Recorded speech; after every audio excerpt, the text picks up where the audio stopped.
नमस्कार दोस्तों, मेरा नाम है राजकेश वर्मा और आप देख रहे हैं रिपोर्टर जी। अगर आपने रिपोर्टर जी चैनल को अभी तक सब्सक्राइब नहीं किया तो सबसे पहले चैनल को सब्सक्राइब जरूर करें, लाइक और कमेंट्स करना बिल्कुल ना भूलें। हम अपने व्यूअर्स के लिए लेकर आए एक बेहतरीन मौका जहां आप बन सकते हैं एक बेहतरीन गिफ्ट हैम्पर के लकी विनर। इसके लिए आपको करना बस इतना है कि वीडियो को अंत तक देखें, क्योंकि वीडियो के अंत में हम आपसे पूछेंगे एक सवाल और इस सवाल का सही जवाब देने वाला बन सकता है लकी विनर। चलिए बात करते हैं बीजेपी राज्यसभा चुनाव और कुलदीप बिश्नोई की भविष्य की राजनीति को लेकर। बीजेपी लगातार अपने एक के बाद एक डिसीजन से सभी को चौंका रही है, फिर अलग अलग प्रदेश में मुख्यमंत्री बनाने को लेकर हो या फिर किसी भी सीट पर टिकट बंटवारे को लेकर।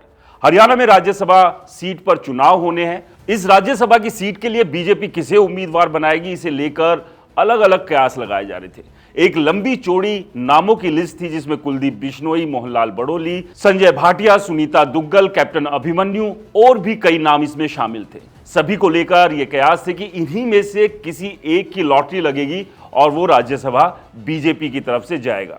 लेकिन बीजेपी ने एक बार फिर से सभी को चौंका दिया और इस सीट पर उम्मीदवार बनाया है रेखा शर्मा को। रेखा शर्मा पूर्व में राष्ट्रीय महिला आयोग की अध्यक्ष रह चुकी है, पंचकुला की रहने वाली है और प्रधानमंत्री नरेंद्र मोदी की करीबी बताई जाती है।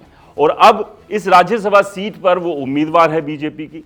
चुनाव 20 दिसंबर को होने और उसी दिन फैसला भी आ जाएगा। खैर, चुनाव की जो प्रक्रिया है वो महज औपचारिकता भर है, क्योंकि बीजेपी के पास पूरे नंबर है और इन नंबर के साथ रेखा शर्मा राज्यसभा सांसद बननी तय है। और इतना ही नहीं, दूसरी तरफ से कोई दूसरा उम्मीदवार भी नहीं उतारा गया है। लेकिन इस सब के बीच सबसे बड़ा सवाल यह है कि कुलदीप बिश्नोई की भविष्य की राजनीति का होगा क्या, क्योंकि कुलदीप बिश्नोई कांग्रेस छोड़कर जब से बीजेपी में आए हैं तब से किसी एक बड़े पद की उम्मीद वो लगाए हुए हैं, लेकिन ये उम्मीद अभी तक उनकी पूरी नहीं हुई है।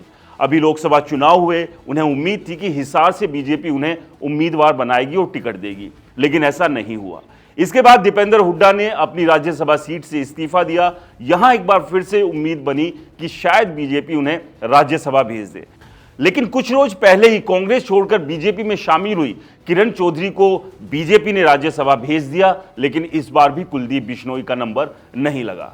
विधानसभा चुनाव में भी कुलदीप बिश्नोई अपने बेटे और अपने समर्थकों के लिए कई सीटें चाहते थे, तो यहां भी बीजेपी ने करीब करीब उन्हें सीमित कर दिया और आदमपुर से उनके बेटे को टिकट दी और इसके अलावा एक दो और समर्थक थे। लेकिन आदमपुर से भव्य बिश्नोई, जो कि कुलदीप बिश्नोई के बेटे हैं, वो चुनाव हार गए। और ऐसे में अब सबसे बड़ी बात यह है कि ना तो कुलदीप बिश्नोई खुद और ना उनके बेटे सत्ता में कहीं भी दूर दूर तक है।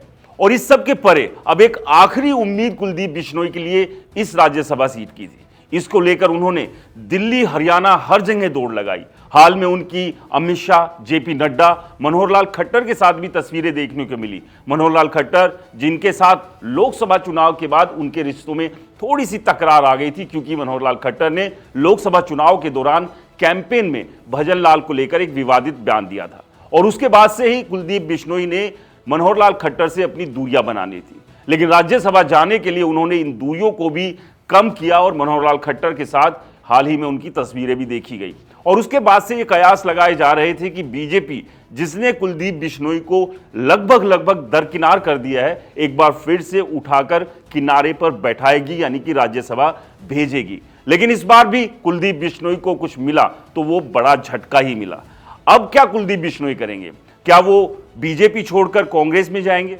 लेकिन अब सबसे बड़ा सवाल यह है कि कुलदीप बिश्नोई अब करेंगे क्या, आगे की भविष्य की राजनीति का होगा क्या?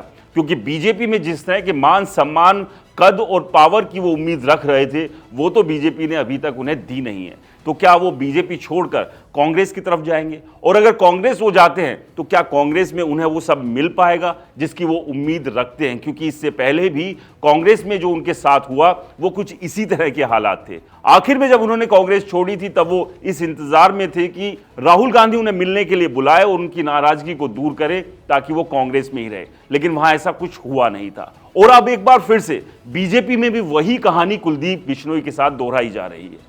और अब कुलदीप बिश्नोई, उनके समर्थकों, उनके परिवार को सोचना होगा कि आगे की भविष्य की राजनीति को अगर आगे बढ़ाना है तो उसके लिए वो क्या करेंगे।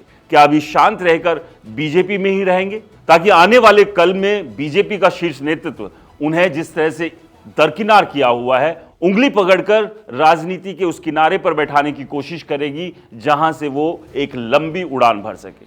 आपको क्या लगता है, कुलदीप बिश्नोई को अपनी राजनीतिक भविष्य के लिए क्या कुछ करना चाहिए? हमें कमेंट्स कर जरूर बताएं। और चलिए अब आपसे पूछते हैं आज का सवाल। आदमपुर विधानसभा सीट से कुलदीप बिश्नोई के बेटे भव्य बिश्नोई कितने वोटों से हारे थे? इस सवाल का जवाब आप हमें कमेंट बॉक्स में कमेंट कर दे सकते हैं और सही सवाल देने वाला एक बन सकता है लकी विनर। नमस्कार।